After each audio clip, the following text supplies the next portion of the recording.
Assalamualaikum warahmatullahi wabarakatuh. Perkenalkan, nama saya Anissa Rendanianti dari Prodi Hukum Tata Negara semester 3 kelas A. Di sini saya akan mereview materi dari pertemuan ke-9 sampai pertemuan 15 mata kuliah Hukum Tata Negara untuk memenuhi syarat UAS. Langsung saja ke pertemuan ke-9. Pertemuan ke-9 mengenai sejarah lahirnya sebuah konstitusi. Sejarah konstitusi ini sudah ada sejak lama, sejak zaman Socrates, Plato, Aristoteles. Konstitusi ini dibagi menjadi dua, yaitu aliran rule of law.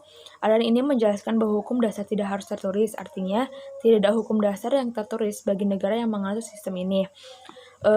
Yang kemudian ada aliran red hat. Aliran ini adalah kebalikan dari aliran yang sebelumnya. Aliran ini menghendaki bahwa hukum dasar harus tertulis. Prinsip utama dari hukum ini yaitu hukum bersifat mengikat karena merupakan bentuk peraturan yang terkodifikasi secara sistematis. Contoh dari negara yang menganut sistem ini adalah negara Indonesia. Adapun kedudukan dari konstitusi sebagai pembatas kekuasaan, pengatur kekuasaan, dan penyamaan HAM. Kemudian pertemuan ke-10 mengenai terbentuknya konstitusi. Ada 3 pembentukan konstitusi. Yang pertama yaitu given, yang artinya diberikan. Jadi sebuah konstitusi ini dibentuk atas dasar pemberian dari seseorang penguasa. Adapun salah satu negara yang memiliki karakter seperti ini yaitu negara Jepang. Yang kedua itu on purpose, yang artinya konstitusi ini memang disediakan atau sengaja dibuat. Pembuatan konstitusi ini adalah sengaja dibuat oleh masyarakat dan penting negara atas kesadaran mereka. Salah satu negara yang menganut ini yaitu Amerika Serikat. Yang terakhir yaitu revolution. Sebuah proses pembentukan konstitusi yang dilakukan atas dasar berlawanan atau upaya-upaya yang sangat fundamental dan menyeluruh. Bahkan proses ini bisa disebut sebagai proses yang apabila tidak dilaksanakan atau dipenuhi, maka akan timbul kekacauan atau anarki dan berakibat tidak ada kestabilan terhadap suatu negara. Selanjutnya yaitu ke pertemuan ke-11 mengenai konstitusi, konstitualisme, dan negara. Yang pertama itu konstitusi. Konstitusi adalah kumpulan peraturan dasar sebuah negara yang mengatur tentang hubungan antara pemimpin dengan warga negaranya atau antara warga negara dengan warga negara yang lainnya. Negara adalah sebuah organisasi kekuasaan yang di dalamnya memiliki komponen yang terdiri atas pemerintah, rakyat, wilayah, dan pengakuan. Apa sih pentingnya konstitusi? Konstitusi ini penting. Yang pertama itu dasar dari berdirinya suatu negara beserta tujuan dari negara tersebut didirikan. Yang kedua itu acuan baku bagi penyelenggara kekuasaan negara. Kemudian konstitusi ini memuat tentang hak warga negara. Dan mengenai arti dari konstitualisme, menurut Ramlan Surbakti mengatakan bahwa menganut pengendalian atas kekuasaan suatu negara, dan menurut pendapat beberapa tokoh seperti Kasewar, konstitusi ini sebagai alat untuk mengontrol pemerintahan. Konstitusi muncul dari kepercayaan pada pemerintah yang terbatas, sebuah instrumen yang mengatur agar supaya dapat dikendalikan. Jadi perbedaan antara konstitusi dan konstitualisme ini sebagai berikut, yaitu konstitusi dalam hukum tertinggi yang membimbing dan membatasi pelaksanaan kekuasaan oleh pejabat pemerintah, dan konstitualisme adalah bentuk pemerintahan yang terletak di antara absolutisme dan monarki yang didukung oleh parlementer. Selanjutnya yaitu pada pertemuan ke-12 mengenai konstitusi Madinah dan ketatanegaraan modern. Konstitusi Madinah, sebutan para ahli mengenai konstitusi Madinah ini ada yang menyebut Sahifah Madinah dan Piagam Madinah, tetapi dalam penyebutan tersebut para ahli mempunyai makna dan tujuan tersendiri. Dan apa sih yang ada dalam atau isi di dalam Piagam Madinah ini? Muatan-muatan substansinya apa saja? Ada 3 hal yang secara garis besar yang menjadi substansi dari Piagam Madinah. Yang pertama itu kesepakatan. Maksudnya, ketika masyarakat Madinah yang ada pada saat itu memiliki heterogenitas atau kemajemukan yang sangat tinggi di antara masyarakatnya, dan tidak hanya mengenai ras tetapi agama pun pada saat itu beragam atau berbeda, maka untuk menjalin keseragaman untuk kehidupan Ini terjalinlah sebuah kesepakatan yang di dalamnya terdapat hak dan kewajiban masing-masing. Yang kedua itu persamaan.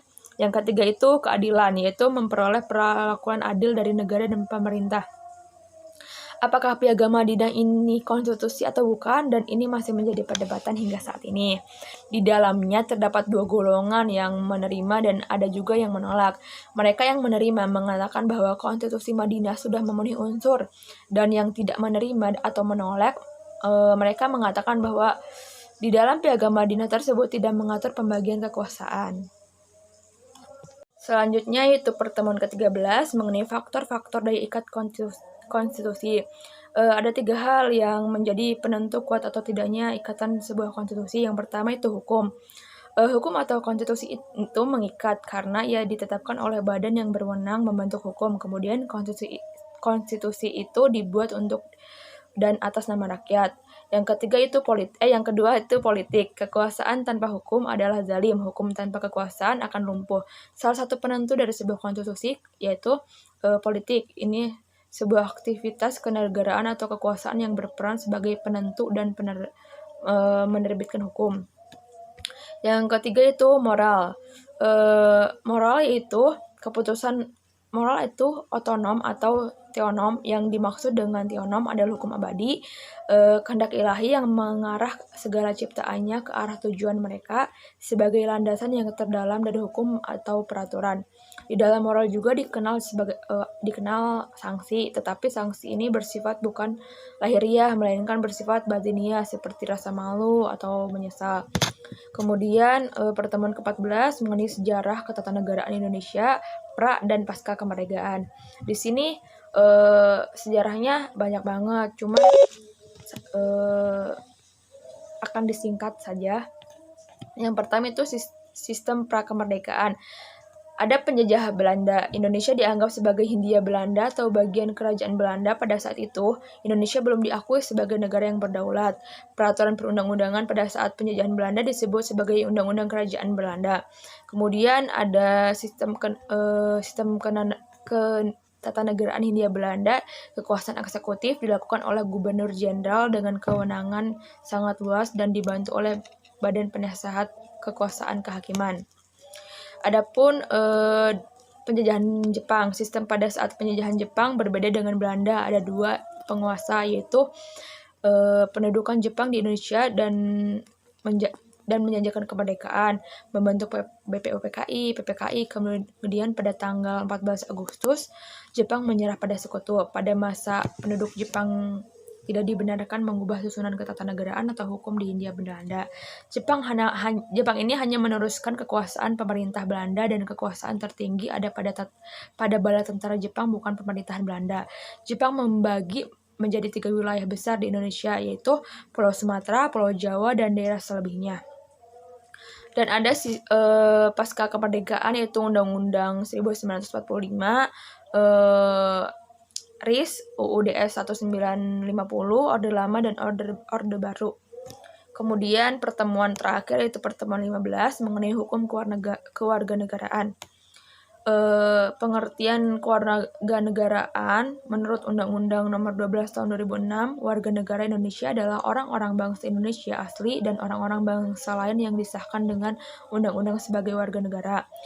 Dan adapun pengertian diaspora yaitu masyarakat Indonesia di luar negeri adalah emigran dan keturunannya yang tinggal di luar negeri yang bukan tempat kelahirannya dan bukan negara nenek moyangnya, baik secara permanen maupun sementara, tetapi masih mempertahankan hubungan erat dengan negara asalnya.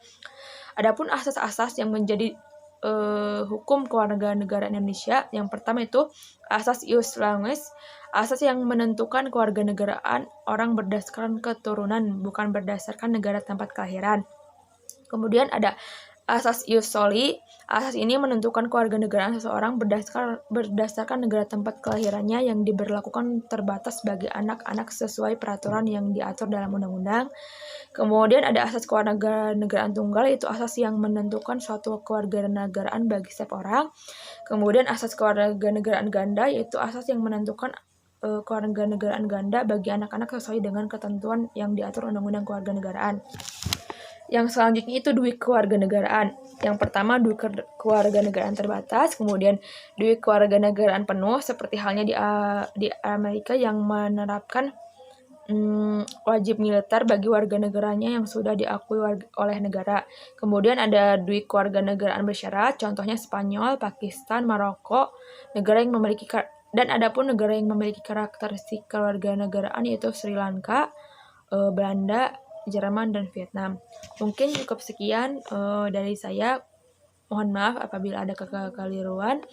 Selebihnya, wassalamualaikum warahmatullahi wabarakatuh.